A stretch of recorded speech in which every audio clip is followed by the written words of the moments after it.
Bonjour les CP, j'espère que vous allez bien. Voilà, c'est l'excès, Stéphane Sacré, et c'est un plaisir de vous retrouver chaque semaine sur mon podcast. J'espère que ce podcast vous plaît.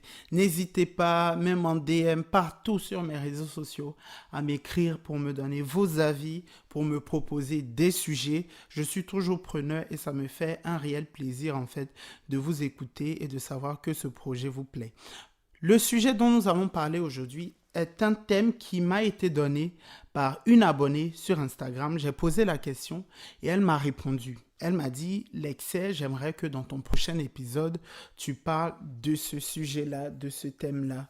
Donc, CP, je te dis merci. Merci infiniment de m'avoir donné ce thème. Il y a aimé même. Dès que je retrouve ton nom, voilà, je vais te dire merci. Je pense que c'est principalement ton pseudo sur Instagram. Donc, voilà, là, j'ai trouvé ton nom. C'est Priscille Espérance sur Instagram. Hello Priscille Espérance, si tu écoutes ce podcast, sache que je te fais un gros coucou. Merci de m'avoir donné cette idée de thème-là et c'est très très important.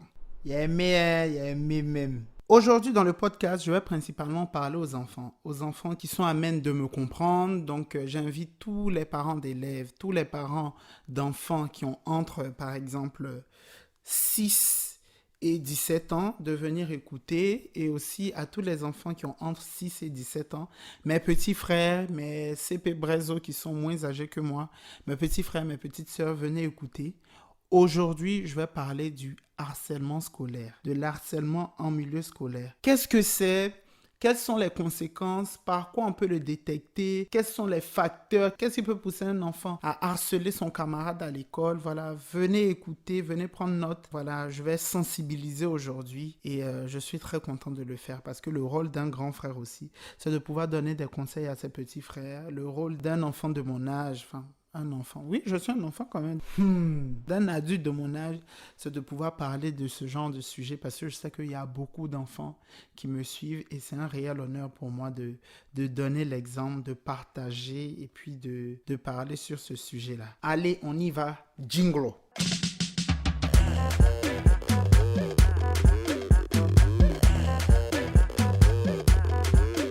L'harcèlement scolaire, l'harcèlement en milieu scolaire. Qu'est-ce que ça veut dire? Qu'est-ce que c'est? Là, j'ai une définition toute faite. Je vais quand même vous la lire, mais bon, comme je suis en train de parler à mes petits frères, il faudra que je parle de façon terre à terre. Donc, je vais quand même donner la définition du dictionnaire du harcèlement scolaire et puis je vais essayer d'expliquer dans un français pour que mes petits frères me comprennent. Alors, le harcèlement se définit comme une violence répétée qui peut être verbale, physique ou psychologique. Cette violence se retrouve aussi au sein de l'école. Elle est le fait d'un ou de plusieurs élèves à l'encontre d'une victime qui ne peut se défendre. Lorsqu'un enfant est insulté, menacé, battu, bousculé ou reçoit des messages injurieux à répétition, on parle donc de harcèlement. En d'autres termes, le harcèlement scolaire, le harcèlement en milieu scolaire, je pointe du doigt parce que là, on parle de harcèlement à l'école. Donc le harcèlement scolaire, les petits frères, c'est lorsque vous avez un camarade de classe ou une camarade de classe dont vous vous moquez de façon répétitive. Parce que vous trouvez que, par exemple, je donne un exemple, tu trouves que ta camarade de classe est grosse et tout, donc tu vas te moquer d'elle, tu vas l'insulter et en plus tu ne le fais pas seul, hein. Tu fais ça avec d'autres camarades. Ou tu trouves que par exemple tu vas trouver un garçon qui est dans la cour de l'école qui est un peu plus efféminé que toi, tu vas te moquer de lui, tu vas le taper, comme tu sais qu'il ne va pas te défendre, tu vas te mettre avec d'autres camarades pour le faire. Ou je dis n'importe quoi, une fille par exemple qui a de mauvaises notes à l'école, ou vous trouvez que sa tenue de l'école est un peu sale, vous commencez à l'insulter, ouais, celle-là elle est sale et tout ça, et tu le fais de façon répétitive tous les jours et tout ça. Donc les trois caractéristiques de la violence en milieu scolaire, c'est c'est la violence, c'est le fait que vous exercez une sorte de domination, c'est-à-dire toujours les plus forts vers les plus faibles. C'est-à-dire, tu sais que comme ton camarade de classe ou ta camarade de classe, tu peux la frapper, donc tu vas en abuser, tu vas user de violence. C'est-à-dire, tu vas la taper, tu vas la bousculer. Quand elle va faire quelque chose, tu vas tout faire pour lui tendre une piège, pour qu'elle tombe, pour que tu te moques d'elle. Voilà, ça c'est la violence et tout. Et puis la répétitivité, c'est-à-dire, tous les jours tu fais ça. Tu fais ça lundi, tu fais ça mardi, tu fais ça mercredi, et à chaque fois, c'est pareil. Donc, qu'est-ce que votre camarade de classe va faire? Bah, il va s'isoler. C'est-à-dire, tu as toujours des personnes qui sont dans leur coin parce que, voilà, ils ont peur qu'on se moque d'eux, ils ont peur qu'on les tape, donc ils s'isolent, ils n'ont pas d'amis et tout ça. Nanana. Donc, les différents moyens qu'on prend pour stigmatiser une personne, c'est-à-dire les caractéristiques, c'est-à-dire pourquoi on va forcément s'attaquer à une personne, à un camarade de classe ou à une camarade de classe plus qu'une autre, c'est que on se réfère par exemple à son apparence physique. Tout de suite, j'ai parlé de poids, c'est-à-dire de petite fille qui est un peu plus grosse, enfin un peu plus ronde que ses autres camarades. Un autre camarade de classe qui est un peu plus maigre, mais qui est un peu frêle et tout ça, on va se moquer de lui en fonction aussi de sa couleur de peau. Je pense notamment aux élèves qui sont en France, c'est-à-dire par exemple, je dis n'importe quoi, hein, on a un camarade de classe qui a des taches de rousseur, on va se moquer de lui. Un camarade de classe qui est noir peut-être, qui se retrouve avec d'autres camarades de classe qui ont la peau blanche, on va se moquer de lui, voilà ce genre de truc. Et le sexe et l'identité du genre. Tout à l'heure, je parlais de garçons jugés trop efféminés, les filles aussi qui sont trop masculines, c'est-à-dire les garçons manqués, on va se moquer d'elles aussi. Et puis un handicap, c'est-à-dire on a un camarade de classe qui est un attardé mental. Je ne sais pas si les enfants, vous savez ce que ça veut dire. C'est par exemple qui ne réagit pas comme un enfant de son âge.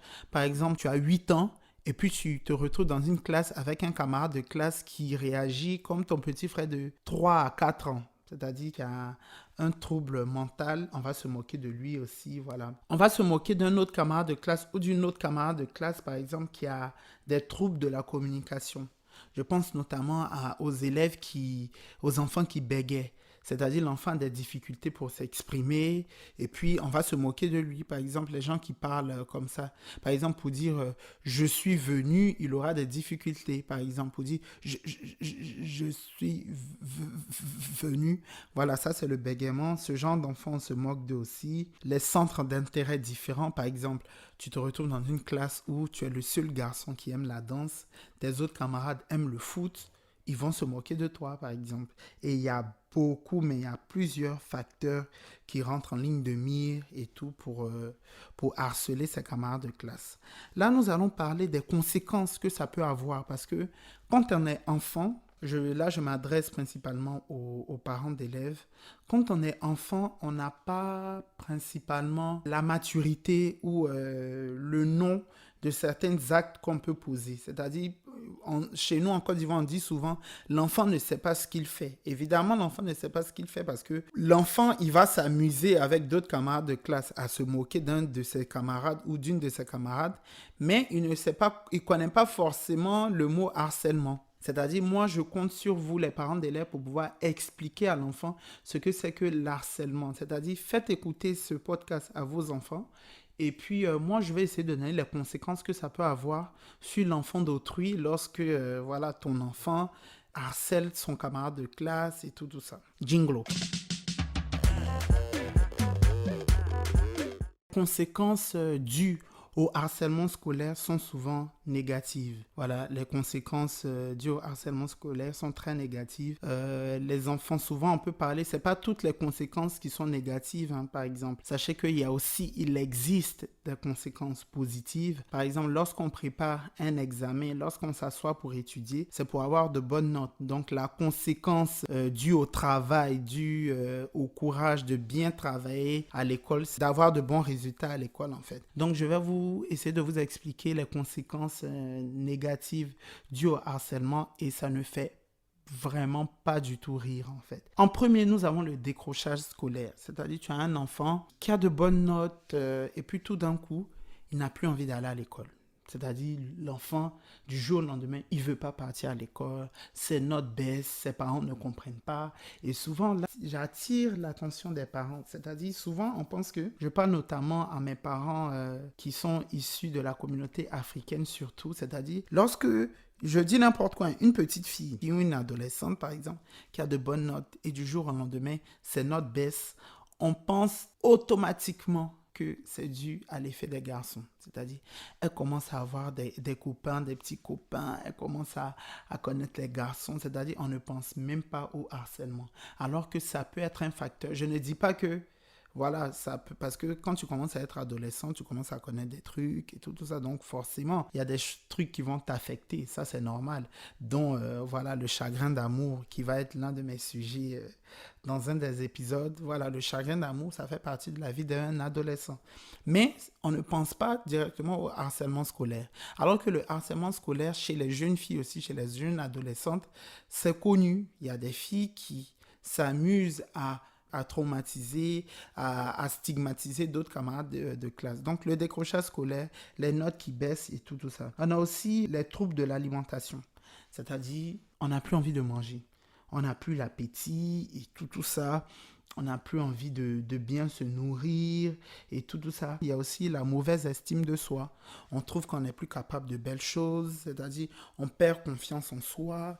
Tu vois un enfant qui a l'habitude d'être toujours souriant, il reste dans son coin, il n'a plus envie de faire quelque chose. Même quand tu lui proposes une activité qui lui plaisait, non, il n'a plus envie, il ne veut pas. Il y a aussi la crise d'adolescence, mais ça peut être dû aussi à le harcèlement. Il peut avoir été victime une fois ou deux de moquerie, par exemple, un truc qui n'est pas capable de faire un truc, donc il perd confiance en lui, ce genre de truc. Le cas, pardon, le plus extrême, c'est le suicide. Tu as, comment on appelle ça, des jeunes qui ont moins de 15 ans qui se suicident. Enfin, le petit de 15 ans, ou bien le petit de 10 ou 12 ans, ou la petite de 13, 14 ans qui se suicide parce qu'on s'est moqué d'elle et tout ça.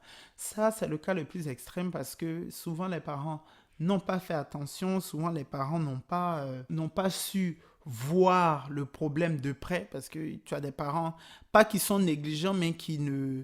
Enfin, il n'y a pas de communication entre les enfants et eux. Donc voilà, ils ne voient pas le problème et c'est quand il y a la conséquence, cette conséquence-là très extrême, c'est là on se rend compte que ouais, mon enfant souffrait ou ma fille souffrait et tout ça.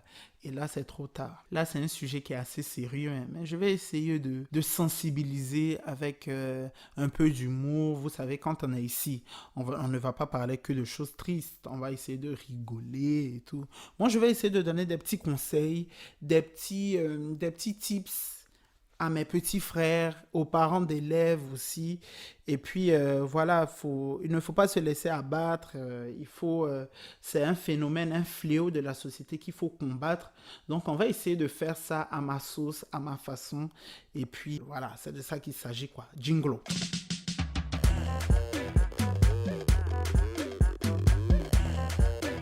Pour lutter contre ce fléau de harcèlement scolaire. Là, je m'adresse aux parents. Je pense que les parents, vous qui m'écoutez, vous qui avez des enfants entre 8 ans et 17 ans, apprenez à valoriser vos enfants. C'est-à-dire, je pense que nul parent, aucun parent dans le monde n'aura d'enfant parfait. Il n'y a pas d'enfant parfait. De la manière, il n'y a pas de parent parfait.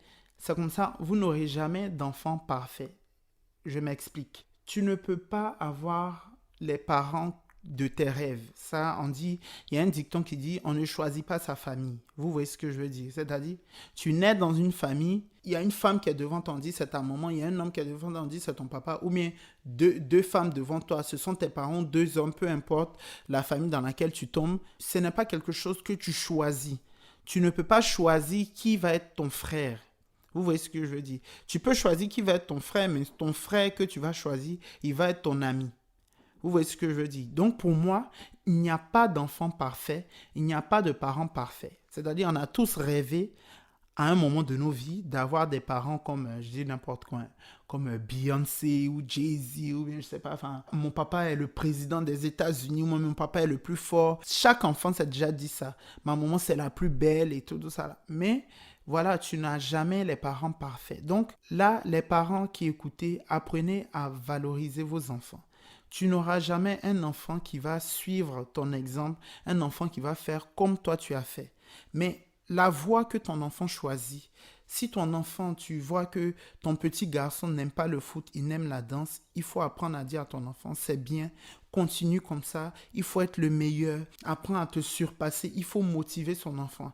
Tu as une petite fille qui n'aime pas les jouets de filles ou qui préfère des habits de garçon qui aiment le foot, il faut apprendre à la valoriser. Tu es la plus belle malgré ta différence, il faut te battre pour réussir, il faut être la meilleure et tout. Apprenez à valoriser vos enfants. Aidez vos enfants à prendre confiance en eux. C'est très important. Pourquoi c'est important? Dans le sens où, quand ils vont aller à l'école, quand ils vont savoir qu'ils ont des parents qui les motivent et tout, je pense qu'ils ne vont pas se laisser faire. Et apprenez aussi à vos enfants à se défendre. Ça, c'est très important. Je ne suis pas en train de dire d'inciter vos enfants à se battre quand quelqu'un les tape ou à lever la main en premier. C'est-à-dire, apprenez à dire à vos enfants, quand ils vont à l'école, lorsqu'un de tes camarades de classe t'insulte, il faut aussi l'insulter. Lorsqu'un de tes camarades de classe te tape, il faut le taper. Et ensuite, tu dis à la maîtresse ou au maître. Ça apprend à l'enfant à se défendre. Parce qu'un enfant qui ne sait pas se défendre, c'est un enfant qui va se faire malmener. C'est un enfant qui aura peur de ses camarades de classe. Parce que si tout le temps, tu dis non, on ne tape pas, c'est bien, ça c'est un conseil que tu donnes aux enfants. Non, on ne tape pas, ce n'est pas bien. Mais si un de tes camarades de l'école te tape, il faut aussi le taper. Si un de tes camarades de classe te crie dessus, il faut lui crier dessus. Ça va faire que l'enfant va développer un caractère qui va faire qu'il ne va pas se laisser marcher dessus. Et ça, c'est un caractère qui te suit à vie. Lorsque tu ne te laisses pas marcher dessus, tu as de l'assurance, tu as du caractère, tu peux facilement exprimer tes idées avec les mots qu'il faut sans forcément user de violence. Vous voyez ce que je veux dire? Donc les parents, apprenez à donner la confiance en soi à vos enfants et tout, c'est très important. Et les enfants qui m'écoutent, mes petits frères, mes petites sœurs, les CP. Donc, moi, le conseil que j'ai à vous dire, c'est de croyer en vous. Dites-vous que vous êtes unique en votre genre, quelle que soit votre différence, quel que soit ce que tu es, quel que soit ce que tu es ou quel que soit ce que tu sois. Et moi aussi, c'est dans le podcast là. Moi, Stéphane. Toi qui es grand frère, qui dois donner l'exemple. Il y a des Français qui viennent parler dans le podcast. Enfin bref. Donc les gars, prenez confiance en vous. Ayez de l'assurance. Toute personne est unique. Si chacun a son empreinte digitale, c'est que chacun est unique. On ne peut pas tous se ressembler. Il y a des noirs, il y a des blancs, il y a des chinois, il y a des métis. Enfin, on ne peut pas tous se ressembler. Il y en a qui sont grands, il y en a qui sont plus ronds, il y en a qui sont plus minces, il y en a qui sont plus athlétiques, il y en a qui sont plus musclés, il y en a qui sont plus petits de taille. On ne peut pas se ressembler. Ce sont nos différences qui nous rendent plus forts. Dites-vous ça. Répétez après moi. Ma différence me rend plus fort. C'est parce que tu as un truc de différent que tu es unique. Donc, tu dois marquer ton territoire. Tu ne dois pas te laisser faire. Vous avez compris? Écoutez-moi bien. Ma différence fait ma force. Mettez après ce podcast le hashtag ma différence fait ma force. Ça va vous éviter de vous faire marcher dessus parce que voilà, à l'école, chaque enfant vient avec son éducation. Chaque enfant vient avec son contexte. On a des enfants qui ont des contextes familiaux très difficiles. Tu as des enfants qui naissent dans une famille où, par exemple, le papa est violent. Ça déteint sur la personnalité de l'enfant. Donc, toi qui as ton enfant qui est dans un cadre paisible, forcément, s'il tombe dans une classe, qui est un camarade de classe qui suit l'exemple de papa qui est très violent, voilà, il se peut qu'il y ait un accrochage et tout. Mais quand tu dis à ton enfant, ne te laisse pas faire et tout, il n'a pas peur de ses camarades de classe et puis il prend confiance en lui. Donc, mes CP, c'est la fin de ce podcast. Je sais que j'espère que ce podcast, ça sera une sonnette d'alarme. Ça va permettre aussi de vous aider, parents d'élèves, comme vous-même élèves, à surpasser ce fléau-là qui dure depuis des années quand même. C'est un réel fléau, le harcèlement scolaire. Et puis voilà, je vous fais de gros bisous, je vous embrasse. Merci d'avoir écouté ce podcast et on se retrouve pour un prochain épisode. En tout cas, ne vous laissez pas faire des... Si quelqu'un vous tape à l'école, limez-le. Non, ne le tapez pas, mais voilà, apprenez à vous défendre et tout ça. Bisous, je vous aime. Upgrade Podcast, une société du groupe Upgrade by Legiums, vous a présenté l'Excès Podcast, une production autour de l'humour présentée par Stéphane Sacré. Rendez-vous sur upgradepodcast.paris pour découvrir tous nos autres podcasts.